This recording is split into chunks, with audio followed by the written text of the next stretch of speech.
We are Steven and Jill. Together, we've been buying and reselling land since the 90s. Our data-centric approach leaves our buyers asking, how can you sell it so cheap? Here on the Land Academy Show, We answer that and more. Steve and Jill here. Howdy. Welcome to the Land Academy Show, entertaining land investment talk. I'm Steven Jack Butala. And I'm Jill DeWitt, broadcasting from sunny Southern California. Today, Jill and I talk about reframing your money-making mindset. That's I a think mouthful. everybody's got a pre-existing condition about money, like a healthcare pre-existing condition. Yeah, I was going to say. And some people can get out of that, you know, if they make some changes in their life, eat better, exercise, whatever.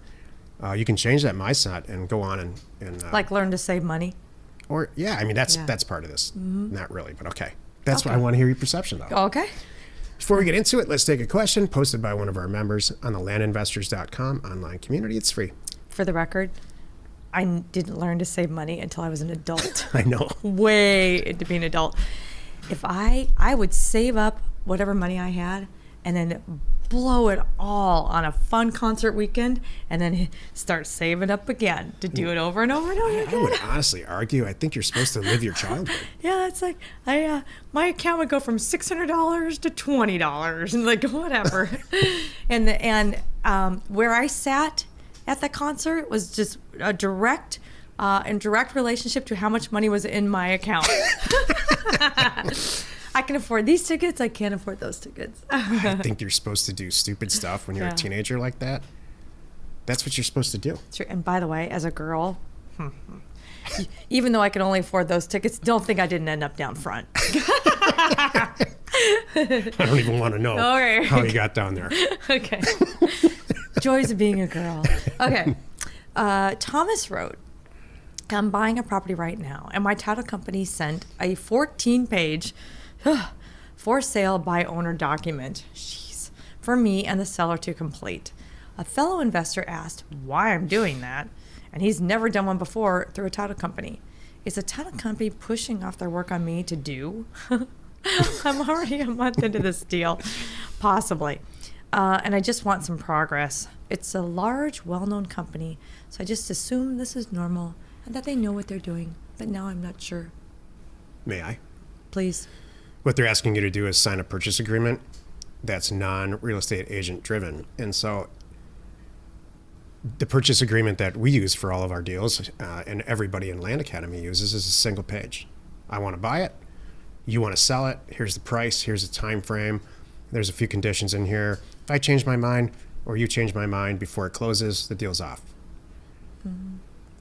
So why that document needs to be 14 pages, Thomas, it baffles me as much as you. Exactly. The reason is, you know, it's not the baffling part. There's a bunch of lawyers got involved with the National Association of Realtors and said they made this complicated for everybody. And it's been accumulating since the 50s in this country.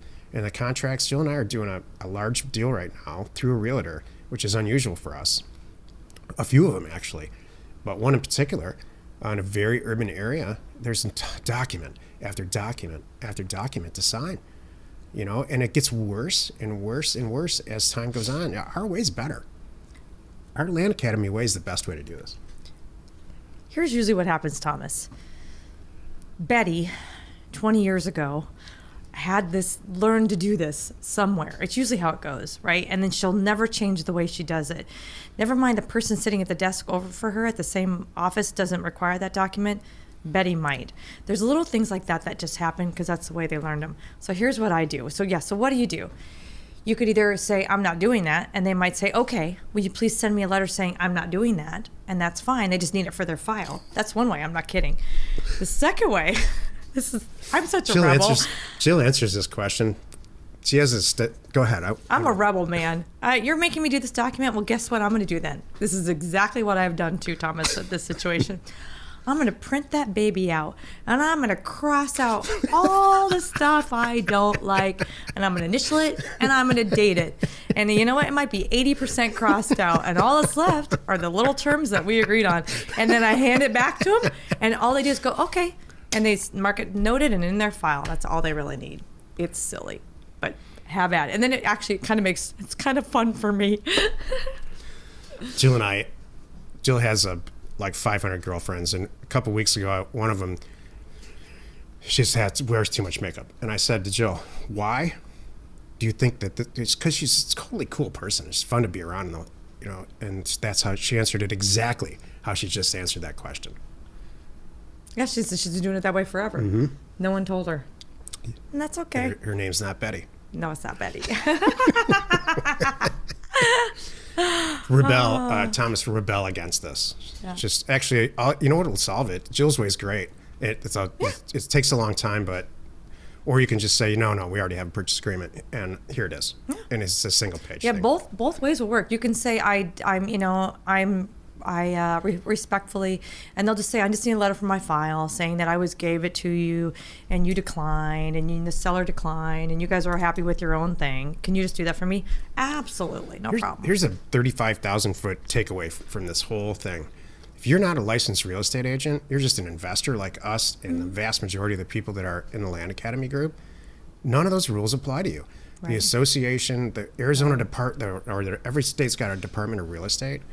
There's no sections in there about, if you're not a subdivider and if you're not doing anything with a property, you're just buying some property and reselling it, there's shockingly few, if any, rules that you have to comply by. So there are some. I shouldn't say if any. There are some, but they're tiny, and in my opinion, insignificant compared to what goes on with real estate agents. Well, sometimes too. Why? Because all the problems are with real estate agents, not with people like us. Sorry. Sometimes too, title agents, they're a little thrown by what we do. They think that they need to have this form, and they do make mistakes.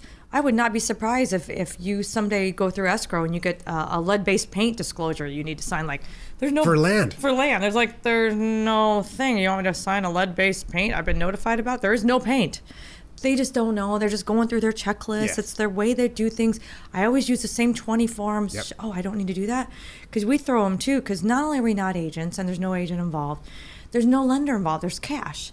So you, for many title companies, they're confused by you. They've never done a deal like that, and they don't understand how easy it is. We don't need all these things.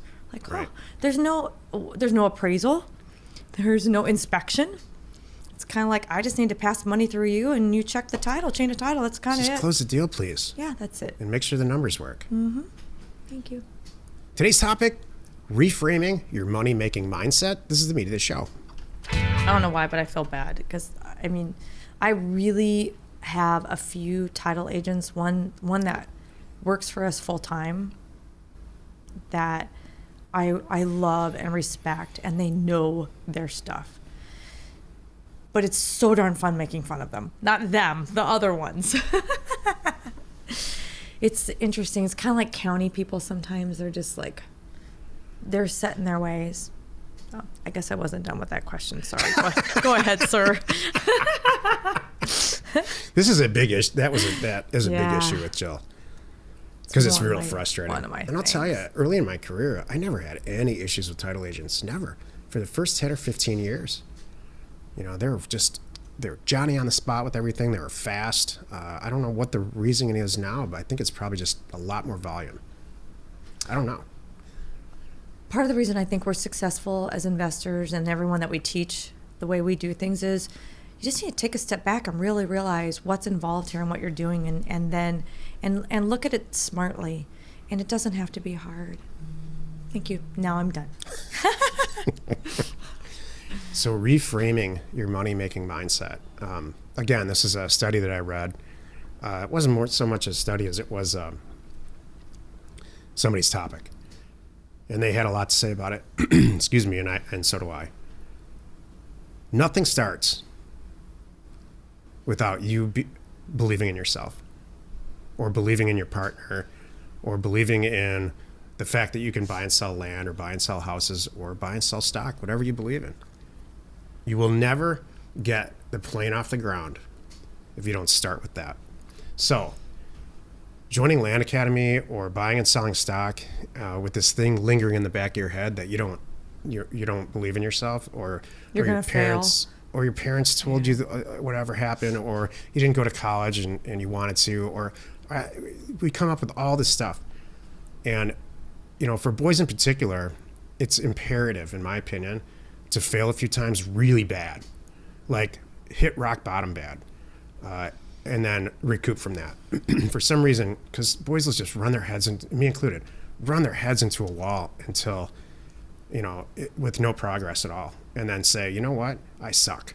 Instead of saying, this wall sucks, I'm going to try a different wall, or I'm going to try a different spouse, or I'm going to try a different business, or this girlfriend's been dragging me down for 3 years. That's the wall. You have to come to that realization, but if you put it all on yourself and you say, I suck, you will never, everything after that just becomes a futile attempt at accomplishing whatever it is you want to accomplish. So I know, is it the same for, I think it's different for girls. Wait, I'm trying to rephrase it in a different way. Like, so you're saying, stop blaming them. Wait, don't blame yourself. Blame the situation. Well, you need to reset your mind. You need to say, you know what? I know I suck at reading, but I'm great at math. Okay. It was just my personal situation. And Okay. so I've gone all through school and college, and we were supposed to read this stuff and regurgitate it on a test. And I found out later it's all dyslexic related. But that didn't stop me ever. No. I don't know why. I knew that I was always very good at math, and math is what I wanted to do, and it became a data thing. So you really have to, what I'm talking about is confidence. Okay. Right. If something is bringing your confidence down, you got to sit down with a pad of paper, in my opinion, find out what it is, and change it. Everybody's good at something. Yeah, Everybody absolutely. has something, and you can't compare yourself to others. You're right. You got to sit down and figure out what it is you're good at and really focus on that. One of the things, we've naturally done it, and I know a lot of people listening here. It's very interesting. We have encouraged people to, just within Land Academy, you're the data guy, I'm the talking on the phone person, period. And then we have a lot of people that are the opposite. And there's people that say, I don't have a Jack, I need a Jack, or I don't have a Jill, I need a Jill. They know that about themselves. There's nothing wrong with that. They know what they're good at. That's a huge step in the right direction. Mm-hmm. They're being honest with themselves. They know what they're good at. If you ask 10 young men what they want to do, 9 of them are going to say, I want to be rich. And then if you ask those 9, well, what does that mean? And then 8 of those 9 are going to say, well, I want a Ferrari, and I know exactly what my first wife looks like. And my There's a house, picture of her on my wall. It's a little scary. in my house or my condo, I don't care too much about that. But the car and the wife, I know exactly what that's all about. And so, what are we down to? 7? And you ask those 7 people how they're going to do it. 6 of them are going to say, well, I'm going to go be a medical. One of them is going to say, I'm going to go be a medical doctor. Okay. Well, I'm going to go be an entrepreneur. A lot of them will say, I'm going to go be an entrepreneur. So, and a couple will say, I'm going to be an accountant. I'm going to own an accounting firm. They have a real serious plan. So, but we're whittling the numbers down to be now 5 of them say, I want to be an entrepreneur. Mm-hmm. What does that mean? Well, I'm going to be Mark Zuckerberg. Well, you might as well say, I'm going to win the lottery. That's how much of a chance you have of that happening. That's true. Mark Zuckerberg, by the way, is in start to finish brilliant. Yeah. On all fronts. He started as a developer, writing code in a dorm room. And now he gives huge talks and can motivate, it's a Steve Jobs level thing, and motivate people. So I don't have that in me. Yeah, I don't, you do. No, I don't. Jill, I don't. And I don't want that, by the way. I never want the responsibility that comes with being the 5th or 8th most wealthy person in the world. I never wanted that. When I was a little kid, if you asked me that, I didn't want that. You are motivating a lot of people. You do realize that. Thank you, Jill. That's very nice of you. But now's not the time for compliments. Oh, sorry. I'm trying to be stern dad here. Oh, oops, sorry. That's her way of softening it, I think. I brought in the warm and fuzzies, like, not now, not now. Here's my point. I can go off on this. This is in my book, by the way. But you really, what you really need to say is to yourself as a young person, you need to reframe your money-making mindset. And it starts with doing a deal or getting really educated and getting into something that you're interested in. And you can't spend hours and hours reading or researching or look on anything if you don't first have some confidence. You're just wasting time. It's like, building a house without a foundation.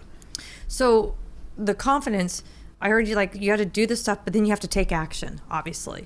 So are you saying that figure out what you're good at, research, and then do something you know you're going to succeed at. Take one little step that you know you're going to succeed at, and then that's going to start the momentum for more and more and more. No, here's my point. Oh. Just drop the Zuckerberg thing. I'm so sick of hearing it. And drop this big Ferrari hot girl thing. Just drop it. That's all. You got a hot girl. That's all going to happen anyway. Oh, good. How many women did I have to go through to get that? Thank you. You see? So, thank you. That's and how true. many cars? That's now true. it's to the point where I just don't. I drive an old car around. I know. Drop all of that. Yeah. That comes later. You have to first be very realistic. There's a reason that our first program is called $10,000 a month for life. It's very attainable. It's true. There's a step-by-step way to do it. Jill and I get emails every week from somebody saying, I joined 3 years ago and I just bought a new truck. I make $10,000 a month for life.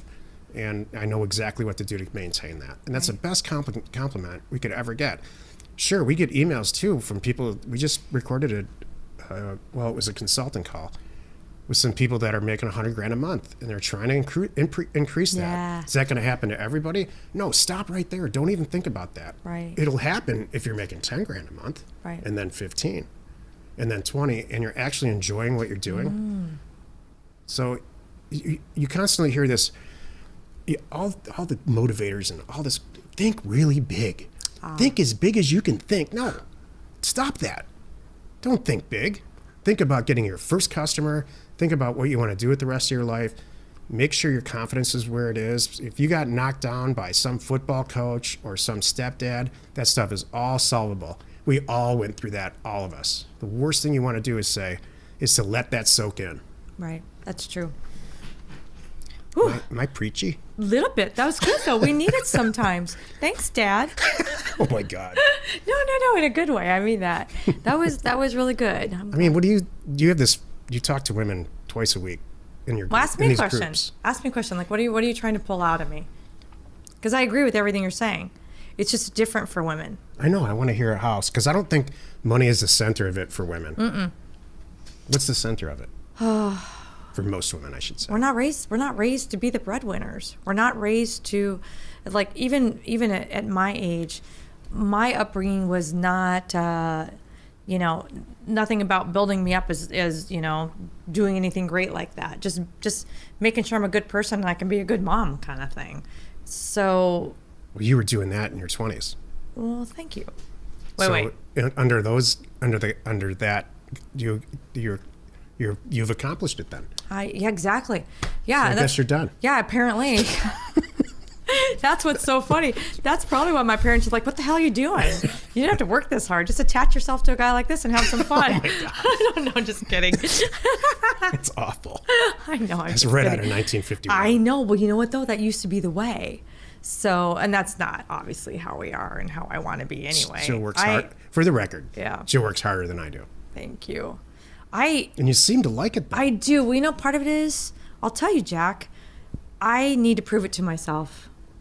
I still want to prove it that I got it and I can do this and I can make my own money. I can take care of myself. I did that before I met you. Yeah. And it felt great. Felt so great. Thank you. Sure. I hope I've made my point. Just think small in the beginning. Yeah, it's good. Then think progressively, and then scale it to the wherever you want to stop. Yeah. Happy you could join us today. 5 days a week. You can find us right here on the Land Academy Show. Tomorrow, the episode on the Land Academy Show is called "So You're a Land Academy Member Now? What's Next?" You are not alone in your real estate ambition. I'm excited for this topic. Because this came up from our team, I know. Yes, it did. That people are like, okay, I got the program. Now what do I do? And we will help you. And we will share that. And tomorrow's Christmas Eve, by the way. Yay. Yeah. Cool. Thank you for tuning in. We really appreciate your support. And we hope you find our content valuable. If you haven't already, get on over to our YouTube channel and please hit the subscribe button. And your comments and suggestions help us to create the type of content you're here for. Hitting the like button on your favorite episodes helps to support our channel's algorithm and gauge your interest in future shows. We are Steven Jill. Information and inspiration to buy undervalued property.